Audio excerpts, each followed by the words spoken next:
O nosso texto da Profetize Vida está baseado em Ezequiel 37, se vocês estão com a Bíblia, é um texto tão conhecido, e eu quero trabalhar sobre esse prisma da palavra profetize. Existe no Brasil hoje um pouco de problema com respeito a essa palavra profetize, e Deus tem me dado algumas oportunidades, algumas possibilidades, e eu escrevi 6 livros. Esses 6 livros que eu já publiquei no Brasil, um deles enfatiza muito a realidade de profetiza sobre a sua casa.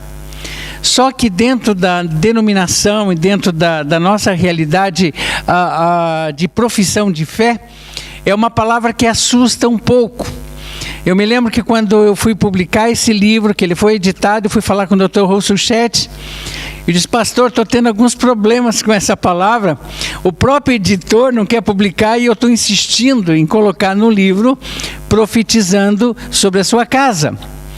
Por quê? Porque no Brasil nós temos vivido situações no nível de oração, da questão de determinar bênçãos da parte de Deus, como que exigindo de Deus ou obrigando a Deus a realizar coisas que nós pedimos. Então você chega e diz: eu determino que isso aconteça, como um ato de fé. Por outro lado, eu vejo o oposto. Nós oramos, seja feita segundo a tua vontade, mas quando Deus olha o nosso coração, Ele vê que nós não temos convicção de que Ele pode fazer o milagre que nós precisamos. Então nós temos que entender que essa palavra profetiza está ligado à fé, está ligado a promessas, está ligado a ser ousado, a essa intrepidez que eu falei no começo, e não uma reivindicação. Mas escutem o que eu vou dizer. Deus tem bênçãos das quais precisamos tomar posse. E Ele está diante de nós com essas promessas. Eu tomo posse em nome de Jesus. Efésios deixa bem claro que Ele já nos abençoou com todas as bênçãos celestiais. Só que, o que acontece? Nós às vezes chegamos a um ponto de indiferença. E agora não vai mudar mais, as coisas não vão sair do lugar que eu estou, as respostas não virão mais, e aquela sensação de morte presente e de falta de esperança e a expectativa de que só um milagre, desse milagre eu sairei da situação que eu estou vivendo. Então o texto está aberto aí, vocês conhecem o texto, nós vamos trabalhar em cima dele, sob essa perspectiva de fé e da minha palavra de autoridade, profetizando, tomando bênção das respostas que Deus tem para mim. Queridos, lutas, todos temos e não podemos escapar delas. O próprio Jesus deixou tão claro, né? No mundo tereis aflições. A grande questão é que existe um diferencial de quem tem a vida do Espírito no coração, porque mesmo que a luta está presente, essas pessoas têm paz, elas são tranquilas, o coração delas é aquietado. Então o diferencial de estar com vida ou não vida no Senhor é a presença do Espírito trazendo essa paz frente às lutas. Só que nós podemos ver também que os problemas chegam, às vezes a gente tem aquelas grandes dificuldades, não sabemos por onde sair, nos passamos por encruzilhadas, estamos perplexos porque não temos respostas. Tudo isso pode acontecer, o problema vem, mas qual é o diferencial da presença do Espírito na vida de uma pessoa e da ação desse Espírito? Esperança. Jeová Jiré, Deus proverá. Jeová Rafa, Deus cura. É a convicção do Deus que eu creio, a convicção do Deus que realiza, a convicção do Deus que intervém para salvar, libertar, trazer restauração na nossa vida. Então o problema vem, mas as pessoas que têm a ação de Deus nas suas vidas, elas reagem com a palavra de esperança que promessas há da intervenção e resposta de Deus. Por outro lado, a gente vê a questão de comunhão apesar das diferenças. Isso começar dentro das nossas próprias casas. Não dá para a gente negar as diferenças. O duro quando essas diferenças nos levam às guerras. E o Espírito de Deus, quando está presente, Essas diferenças nos levam à busca, nos levam à oração, nos levam à dependência, nos leva a nos aquietar debaixo desse poder, debaixo dessas promessas, e a gente vê essa ação de Deus trazendo comunhão apesar das diferenças. Esse é o grande diferencial. As coisas estão sobre nós, sobre ímpios, sobre crentes ímpios, mas na hora da crise, no momento do problema, você vai ver a presença ou não do Espírito na vida daquele lar, na vida daquele coração, daquele cônjuge, daquele filho, daquele pai e daquela mãe. Amor, apesar das desilusões. Incrível, a gente percebe, e vai falar um pouco mais à frente sobre isso, as desilusões levam a tantas amarguras ao nosso coração, a tanta tristeza ao nosso coração, que essa desilusão nos faz não sair mais do lugar e não manifestar mais nenhum ato de carinho, porque a falta de perdão se torna enraizada e a raiz de amargura impede não só bons relacionamentos e abençoados relacionamentos, mas a ação de Deus. Eu sempre digo que a essência de Deus, segundo a palavra, que Ele é amor. No momento que o nosso coração está rancoroso, que o nosso coração está com a falta de perdão, eu vejo a impossibilidade da glória de Deus na nossa vida, no nosso coração, porque a essência dele é amor. E no momento que tem essas quebras de relacionamento, esse fluir de Deus é uma ausência tremenda, onde a glória dele não se manifesta. Agora eu queria que se fizesse uma avaliação como você está. Você pode dizer: pastor, estou em lutas, mas não estou em paz. Estou cheio de problemas, mas estou sem esperança. Pastor, tem tanta diferença nos relacionamentos que eu estou vivendo, que nós perdemos a comunhão. Pastor, as desilusões destruíram e tornaram meu coração em pedaços. E aí? Há esperança? Só Deus pode fazer dos pedaços um edifício de amor e construir um edifício de amor. E a partir disso nós vamos partir para a fé da palavra de Deus, da autoridade dele para você e para mim. Quando a gente vê o texto profético e curador, de Ezequiel 37, nós vemos quase todo o texto misturado numa figura como essa, onde você tem uma imagem de alguém que é um soldado de Deus, o exército de Israel, o exército de Deus que glorifica o nome dele, que leva o nome dele a todas as nações, mas ao mesmo tempo você vê uma mistura de cadáver, caveira, o exército de Deus perdeu aquela ação de revelação de quem Deus é para as nações ao redor. E nesse sentido que Deus agora vai intervir, vai chamar Ezequiel, vai chamá-lo à parte, vai chamar Marcos, vai chamar Silvana, vai chamar Samuel, vai chamar pessoas para o seu lado e dizer: tenho uma palavra para ti diante de todo esse quadro que eu vou apresentar agora. E essa palavra é de poder, essa palavra de revitalização, essa palavra é de avivamento, é trazer novamente ao nosso coração a chama do Espírito de Deus. Queridos, quando a gente lê os primeiros versículos que diz: veio sobre mim a mão do Senhor, e o Senhor me levou em espírito e me pôs no meio de um vale que estava cheio de ossos, me fez andar ao redor deles, e eis que eram 1000 numerosos sobre a face do vale, e estavam, observação, sequíssimos.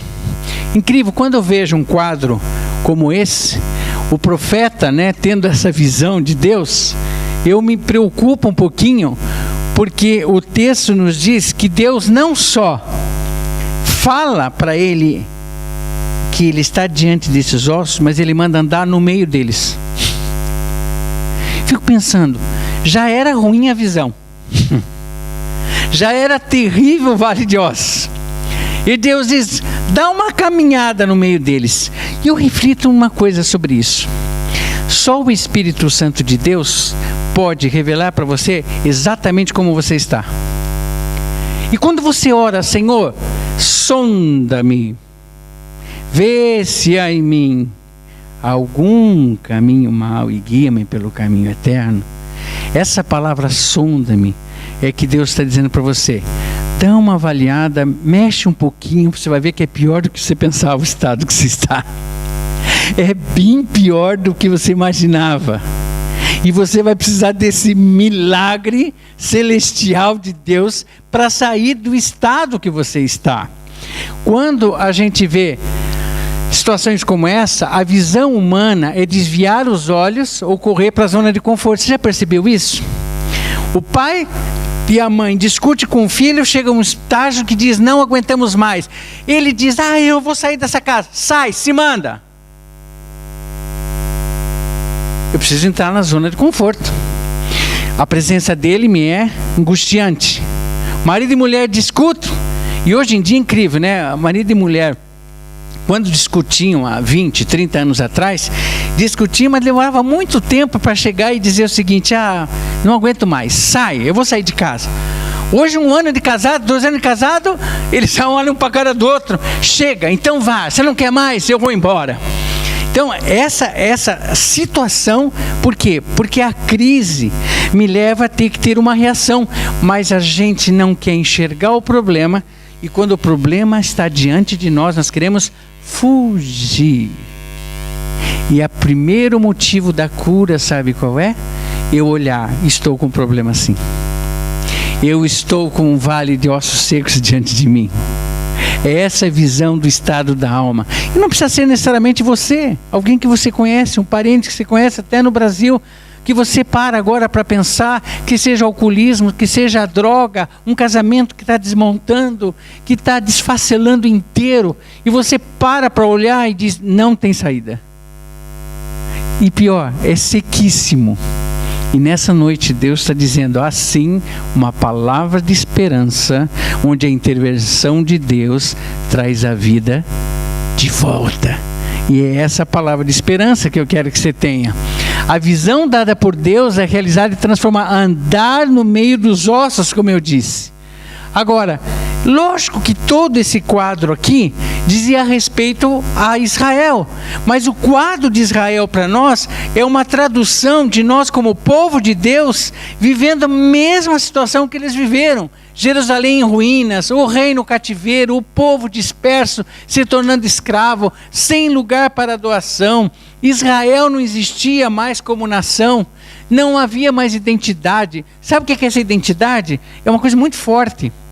Israel era conhecida como seguindo o Deus Jeová. No momento que ele carrega um nome, ele deve honrar esse nome. Você e eu carregamos o nome de cristão, seguidor de Cristo, discípulo de Cristo.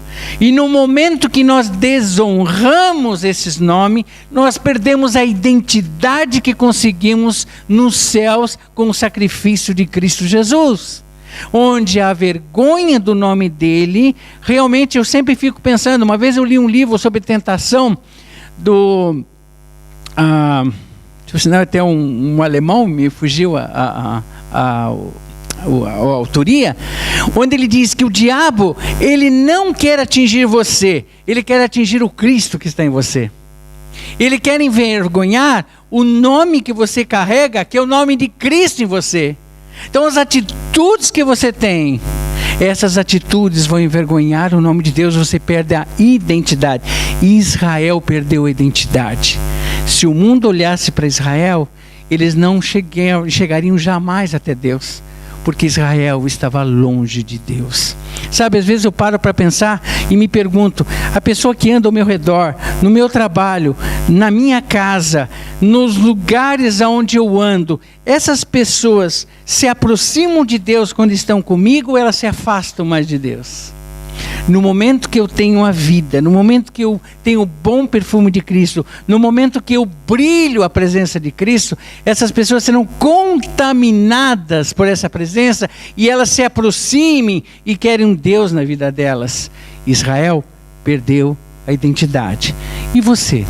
As pessoas da sua família, quando estão perto de você, têm vontade mais de estar com Deus, de se aproximar de Deus, de orar, de ler a palavra? ou é uma sequidão total, que as pessoas chegam perto e ficam secas iguais a você, ou mais secas ainda, pelo contágio que estiveram com você.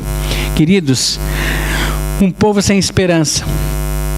É um judeu, interessante essa palavra dele, chamados como instrumentos da revelação salvífica de Deus, iriam vivenciar os sinais do Deus verdadeiro sobre suas vidas, família e sociedade, se tornariam um canal de bênção para todos os povos, mas eles permitiram serem moldados pelo mundo que os rodeava. Eu preciso ser muito sincero com vocês. E a gente tem que falar essa sinceridade, e Deus aplica como Ele quiser. Passei por Londres, tivemos o privilégio, vi várias igrejas históricas, e eu fiquei pensando quanto que eu estudei no seminário do Brasil as histórias da Inglaterra, dos missionários, a vida deles. A própria Suíça tem uma história na minha vida muito importante, porque os suíços e os primeiros missionários na década de 1890 foram para o Líbano e ganharam meu tataravô para Cristo. Missionários que chegaram no Oriente Médio em 1890. Os suíços chegaram no Brasil e fizeram a primeira ceia do Senhor evangélica, foi feita pelos suíços. Mas todos que morreram, foram assassinados. Martirizaram por uma fé real e verdadeira, onde eles deram as vidas por causa de Jesus. E eu me pergunto, existe uma história, mas cadê o Deus dessa história? Cadê a glória dessa história? Está nas nossas mãos. Contagiar esse povo e não nos sermos amoldados por uma história do passado, mas criarmos uma nova história de um Deus vivo, de um Deus real, para que eles entendam que não há vida sem Jesus. E essa responsabilidade está na grande realidade geográfica que Deus está fazendo no mundo hoje, que se chama-se diáspora. Mais de 1 bilhão de pessoas estão morando fora dos seus países. Mais de 1 bilhão de pessoas. Por quê? A mesma realidade de Atos. Quando eles pregaram o evangelho com a descida do Pentecostes, do Espírito Santo de Deus, o texto diz que havia pessoas do mundo inteiro presentes, para que eles conhecessem as maravilhas de Deus. Vocês têm, e nós como igreja, onde estamos entendendo essa diáspora, revelarmos as maravilhas de Deus. Esse é o compromisso que Israel perdeu. E li, vejo que foi um prêmio Nobel, um judeu disse: assim como os exilados daquela época, nós também podemos nos sentir como mortos espiritualmente, nos sentirmos vazios por dentro. Porém, se olharmos sob o prisma de Deus, poderemos ver a realidade da esperança. As coisas podem ser mudadas e a glória de Deus voltar em casas da onde ele foi embora, de vidas que já se perderam na sua fé, e ainda mais nos tornarmos instrumentos desse poder e dessa autoridade. Queridos, quando a palavra de Efésios 5,14 foi revelada ao apóstolo Paulo como instrumentos escritos lá naquela prisão: desperta, ó tu que dormes, levanta dentre os mortos e Cristo resplandecerá sobre ti. Esta palavra foi escrita para a igreja e não para pessoas sem Jesus. Isso significa que o esfriar do Espírito pode ocorrer na vida das pessoas. Esse perder da glória de Deus e do brilho de Deus pode surgir e fazer com que desvaneça essa presença maravilhosa do Senhor. E eu preciso ser despertado pelo poder do próprio Cristo, que um dia me salvou, um dia me restaurou. Escute o que eu estou dizendo para vocês. Eu não estou falando em termos de salvação. Aquele que declarou a Cristo como Senhor e Salvador está salvo. Mas Jesus disse em João 10:10: a vida que eu vos dou é vida em abundância. Cadê essa abundância de vida? Tem pessoas que eu me preocupo que vão chegar chamuscada no céu. O que é chamuscada no céu? A Bíblia fala sobre isso, né, pastor? Cheirando o fogo do inferno, mas vão no céu, porque ela só tem a certeza de que receberam Cristo. Mas há outras pessoas, como testemunho das filhas do pastor Russell Shedd no Brasil, que nos impactou. Elas disseram, o pai já faleceu ano passado, elas disseram assim: eu sei que o meu pai é pecador porque a Bíblia diz. Eu sei que meu pai é pecador porque a Bíblia diz. Porque aquele homem brilhava a presença de Deus. Por outro lado, minha esposa tem dito que alguns filhos dizem dos pais: eu sei que meu pai está salvo porque a Bíblia diz. Porque nada espelha, nada retrata. Meus irmãos, o que Deus quer sobre nós é uma vida a ponto de que as pessoas que estão perto de nós sintam a presença de Deus. Data Vênia é uma questão que eu quero testemunhar. Há 14 anos eu trabalhei diretamente evangelizando muçulmanos. Você sabe que muçulmanos, a gente vê que existe uma realidade muito forte, difícil de levá-los a Cristo. Eu sempre digo, nunca preguem para muçulmano religião, ele está satisfeito com a dele. Totalmente satisfeito. Ele precisa perceber que o Cristo que está no seu coração, no meu coração, é o Cristo que falta no coração dele. E que vai dar o preenchimento do vazio que o Islã não dá, que a religião dele não dá. Me lembro de uma experiência, desculpa coisa de ser pessoal. Um dia eu cheguei na loja de um amigo muçulmano, e amigo da gente mesmo. Eu cheguei na loja dele e disse: pastor, vem, senta. Aí ele estava trabalhando na loja, eu sentei do lado dele. Aí ele disse assim: estou fazendo o Ramadã, 30 dias o Ramadã, que é o jejum, né? Estou lendo o Alcorão. Eu falei: ok.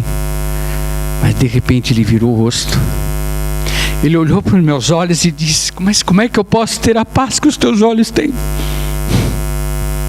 Como eu posso ter a paz que os teus olhos têm?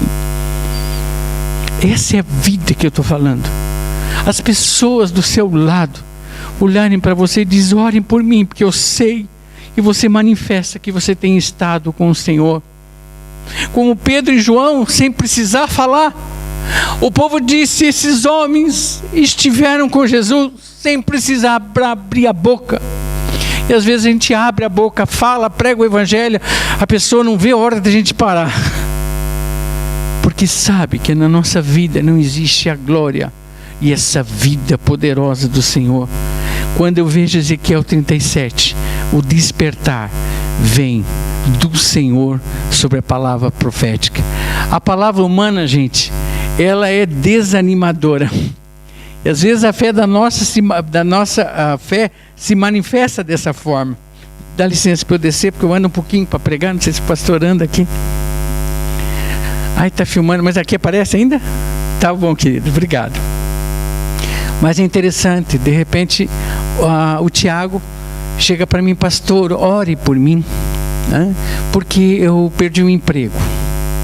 Aí essa não é tão difícil, chamo o Tiago, abraço o Tiago. Tiago, em nome de Jesus, segunda-feira você vai receber um emprego, as portas vão se abrir. Ótimo, tudo bem.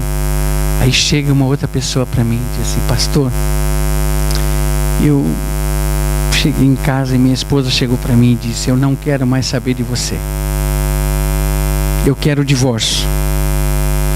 Você para, você reflete e você pergunta para ele, em vez de orar: você já tem advogado? Eu tenho um que é muito bom. O divórcio vai ser litigioso, você pegar tudo dela, e não amigável. Irmãos, não esqueça a experiência do Paul Yong-Soo na Coreia, quando alguém ligou para ele e disse: pastor, o senhor fez o nosso casamento, o senhor nos abençoou. Só que eu gostaria que o senhor viesse em nossa casa agora, porque a gente vai se divorciar e nos abençoar para o divórcio. Que situação. Encurtando a história, Paul Yong-Soo foi até lá. Quando chegou lá, né, aquela situação, chamou os dois, ajoelhou os dois e disse: Espírito Santo de Deus, que tem o amor perfeito do Senhor, desce sobre a vida deles em nome de Jesus. E o coração deles foi quebrantado. Eles choravam. E não havia nenhuma acusação um contra o outro. Esse é o Deus que eu creio, esse é o Deus da palavra, esse é o teu Deus. E as pessoas trazem palavra de desânimo e a palavra de autoridade. Quando diz profetiza, é exatamente essa. O mundo traz uma palavra desanimadora. Mesmo em termos de doença, a pessoa chega para você, eu estou com câncer, a primeira palavra que você diz, já está fazendo quimioterapia? Já está fazendo radioterapia? E com esses remédios que você está tomando? Irmãos, a gente está debaixo da autoridade e soberania de Deus, mas Deus está esperando orações cujo coração crê, está curado em nome de Jesus. E nós temos essa autoridade porque Cristo passou essa autoridade para nós.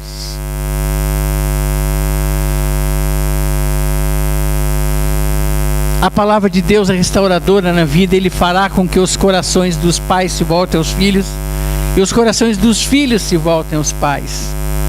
Queridos, são muitas as experiências. E a gente ouviu um pastor e ele disse que estava pregando.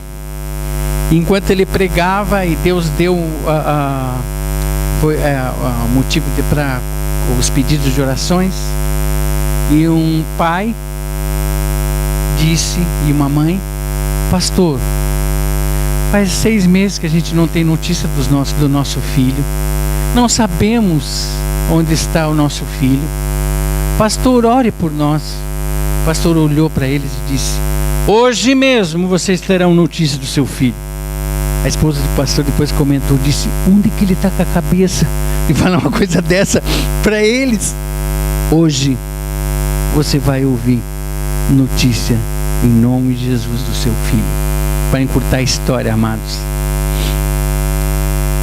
os pais creram e ficaram do lado do telefone esperando uma ligação. A ligação chegou e essa ligação dizia, era de um estacionamento de carro, olha, tem uma pessoa que mora num carro aqui já há 6 meses, dorme aqui. Essa pessoa porventura não seria seu filho? Isso, a noite era muito fria, eles tinham medo que ele morresse e colocaram ele dentro do carro. Gente, eu só sei que o pastor tinha falado quando chegou em casa e disse, Espírito Santo de Deus, eu falei, agora manda teus anjos procurar esse moço, por favor. Dá um jeito e acha esse moço. Queridos, no carro, o filho junto com os pais, ele colocou, na época era cassete, né? No rádio, no carro ali para ouvir. E disse, meu filho, você acha que Deus não te ama? Escuta, eles tinham gravado a mensagem e a palavra do pastor. Olha a palavra de Deus para você, dizendo que nós íamos te achar. Irmãos, são pessoas assim que Deus está buscando, os verdadeiros adoradores, que adorem em espírito e em verdade, que saibam vivenciar a autoridade que Cristo passou para cada um de vocês. Amados, o texto do verso 4 diz, então me disse, profetiza sobre esses ossos e dize, ossos secos, ouvi a palavra do Senhor. Queridos, Deus podia fazer todo o milagre aqueles ossos secos, sim, mas Ele chamou e disse, profetiza você. Não, mas Senhor, faz você que vai profetizar. É sobre você que eu passo essa autoridade. Você vai profetizar sobre o seu filho, sua esposa, vice-versa, sobre a sua família. E dizer, Senhor Deus, a tua palavra diz que o Senhor restaura, que o Senhor cura, e em nome de Jesus manifeste este poder. Traz a vida de volta, e Ele fará com que os corações dos pais se voltem para os seus filhos, o coração dos filhos para os seus pais. Temos vivido um momento tão difícil nas famílias hoje, onde eu me lembro que quando eu era pequeno, né, vocês vão entender da minha idade, é só olhar para o meu pai, já sabia a ordem. Hoje a gente fala, os filhos perguntam, posso? A gente diz não, e eles fazem mesmo se dizendo não. E a luta e os conflitos são tremendos, mas Deus pode trazer o carinho. Silvana e eu experimentamos uma experiência, é bom contar, aquela experiência foi muito forte. Silvana estava pregando sobre perdão. E amor, vem cá, conta essa experiência, ela é muito impactante. Deixa eu chamá-la, porque tem muito a ver com esse perdão. A gente tinha acabado, era um retiro, e acabando a palavra sobre perdão, a líder do retiro pediu o microfone. Diante de todo mundo, ela disse: eu preciso pedir perdão para o meu marido, porque publicamente eu tenho envergonhado ele. Então, publicamente eu tenho que pedir perdão a ele por todas as humilhações. E logo em seguida veio um pai para frente. E o pai pegou o microfone e virava assim, o filho era uma criança de uns 11 anos. Ele disse: filho, você sempre achou que eu gostava mais da tua irmã do que de você. E você tem razão. Eu sempre dei preferência para sua irmã. E agora publicamente eu quero te pedir perdão. Eu falhei com você. Gente, foi muito impactante. Aquele menino de 11 anos, ele veio tremendo, chorando.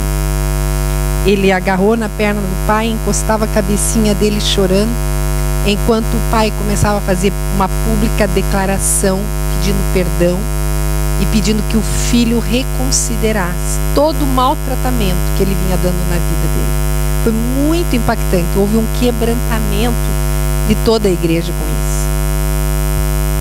Irmãos, para ver a ação de Deus é necessário, na sondagem do Espírito, aquilo que é seco ser declarado diante de Deus. Confessai as vossas culpas, confessai os vossos pecados. Essa confissão leva à realidade de que todo coração quebrantado jamais desprezará o Senhor. Tudo começa com a confissão, com a declaração do amor ao Senhor, mas ao mesmo tempo aquilo que entristece, para que a vida possa ser restaurada no poder, na autoridade do nome de Jesus. A intervenção de Deus trazendo cura e liberação para vocês que reverenciam o meu nome. O sol da justiça se levantará, trazendo cura em suas asas. Vocês sairão, saltarão como bezerros soltos no curral.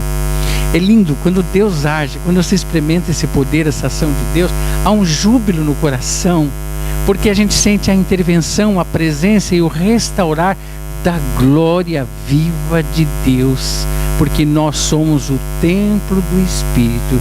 Aquela glória que vivia no templo de Salomão é a mesma glória que habita nos nossos corações, porque somos chamados templo do Espírito Santo de Deus. Queridos, é importante que você tenha o seu impacto pessoal, familiar, profissional, com seu Moriá, seu Betel, seu Vale de Jaboque. O pastor falou sobre oração, né? Lembra que o senhor falou hoje? Quem não orou hoje, aproveita essa oportunidade. Deixa eu te dizer uma coisa. Tem pessoas que estão precisando entrar no quarto, fechar a porta e acertar muitas coisas com Deus. Nunca me lembro, nunca esqueço. Eu estava na minha sala, chegou um jovem com 2 filhos pequenos, só que ele entrou sozinho na sala, jogou a perna, olhou para mim e disse: pastor, fala-me, o que houve? Pequei contra minha mulher, adulterei. Só que eu amo ela, eu quero voltar, não quero separar, e aí o que eu faço? Irmãos, o que mais tem se perdido na igreja do Senhor é o temor do Senhor. O temor do Senhor foi embora. Eu olhei bem para ele e disse assim: sabe o que você vai fazer? Você vai voltar para tua casa, vai teu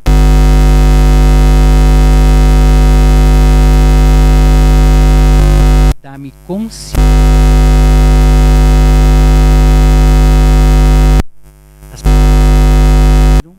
A consciência de estar diante do Deus vivo. Elas pecam, elas não se importam, elas se descansam em cima de pensamentos que não vêm da palavra, elas pegam a balança humana e não a balança de Deus, e não a palavra, para que seja o determinante da revelação do caminho que eu estou vivendo. Eu disse para ele: fala com teu Deus, porque o temor foi embora do seu coração.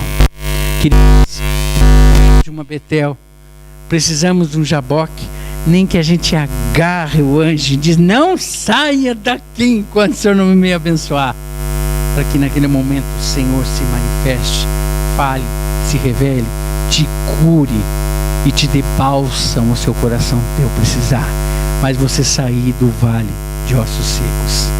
Queridos, o Sérgio é muito jóia, o Sérgio é maravilhoso. O Sérgio foi travesti e o Sérgio trabalhava em Paris com Roberta Close como travesti, e Deus deu para ele a misericórdia que na mesma data que a Roberta Close fez a operação, ele ia fazer também, e ele não fez. Só que quando ele voltou para o Brasil, ele foi para a famosa Cracolândia, que todos vocês conhecem em São Paulo, que ele é terrível, e ficou na rua, jogado com crack, com a vida totalmente esculhambada. E nós temos um projeto maravilhoso no Brasil que chama-se Cristolândia, que trabalha dentro da Cracolândia, que é recuperar eles. Só que não é forçado, eles ficam dormindo na porta da Cristolândia, e é tão interessante que às vezes chega um todo cheio de crack, diz pro outro: hoje é a tua vez, você que tem que ir lá para dentro. Ele não entra, mas ele diz: vai lá para dentro você, para eles precisam falar com você, porque não pode fazer forçado. E o Sérgio entrou. Cristo transformou a sua vida. Milagre de vale de ossos secos. Eu não esqueci de trazer a foto dele. Casou, cuida de um acampamento de recuperação de drogas, hoje é missionário da Junta de Missões Nacionais. E era travesti. Quem diria que ele seria transformado? Porque no vale de ossos secos, quando eu tenho a palavra profética que vem de Deus, vai, profetiza sobre esse vale de ossos. Irmãos, nós precisamos ter fé. O texto, Deus diz: vai, e o verso 5 nos diz: assim diz o Senhor Jeová, esses ossos eis que farei entrar em vós o Espírito, viverei. Porei nervo sobre vós, farei crescer carne sobre vós estenderei pele, porei em vós o Espírito, vivereis, sabereis que eu sou Deus. Aí o verso 7, que é o verso da palavra profética: a esperança do avivamento na minha casa começa quando me disponho a crer que a intervenção de Deus trará as transformações necessárias. O verso 7 diz: então profetizei. Deus pode fazer, mas Ele quer usar você para isso. Mas você precisa crer nesse poder e nesse Deus. Esse Deus que pregamos é um Deus vivo. E é um Deus que intervém. Um Deus que realiza. E eu profetizei conforme a ordem recebida. Enquanto profetizava, houve um barulho, um som de chocalho. Os ossos se juntaram osso a osso. Amados, as promessas são reais. O poder é experimentado pela fé. E crer que de ossos secos podem ser impactados pela invocação do poder restaurador de Deus. Lembra que eu falei sobre o amor sendo desmontado? Eu me lembro uma moça que escreveu uma música. Ela estava andando na rua e viu uma maltrapilho, uma pessoa andarilha. E ela chegou em casa e viu que vida despedaçada. E ela escreveu uma música que Deus pode fazer dos pedaços um edifício de amor. E se a tua vida está em pedaços, Deus pode construir de volta um edifício de amor. Mas você precisa crer no nome de Jesus. O instrumento é você. O instrumento sou eu. O poder é de Deus. A autoridade Ele me deu, porque Cristo me passou essa autoridade. Qual é a conclusão que a gente podia chegar essa noite? Então profetizei como se me deu ordem. Houve um ruído enquanto eu profetizava.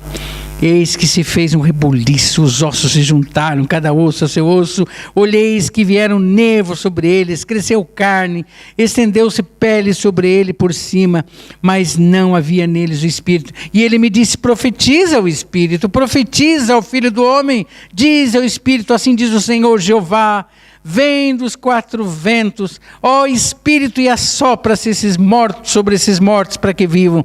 E eu profetizei, como ele me deu ordem.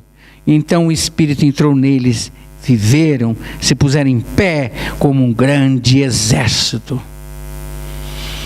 Queridos, primeira visão da sua vida, da sua família. Quando você olha para a sua família e para você, você tem esperança ou a vê como um vale de ossos secos? Essa é a primeira resposta. Não adianta esconder de Deus. Você pode disfarçar para os outros. E às vezes a gente tem aquela diplomacia, né? Como é que você está? Bem, joia. Que gostoso a gente poder dizer, olha, ore por mim. Porque o meu coração realmente está partido. E eu preciso que Deus me traga a vida de volta. É a partir dessa sinceridade que vem a cura.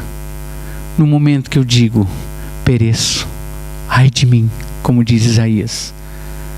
É naquela hora que as brasas vêm do altar e me curam. E eu sou restaurado em nome de Jesus. Queridos, o convite é crer que Deus trará vida em meio à morte e ser instrumento profético para ver o milagre na vida dos outros. Você pode estar bem aqui.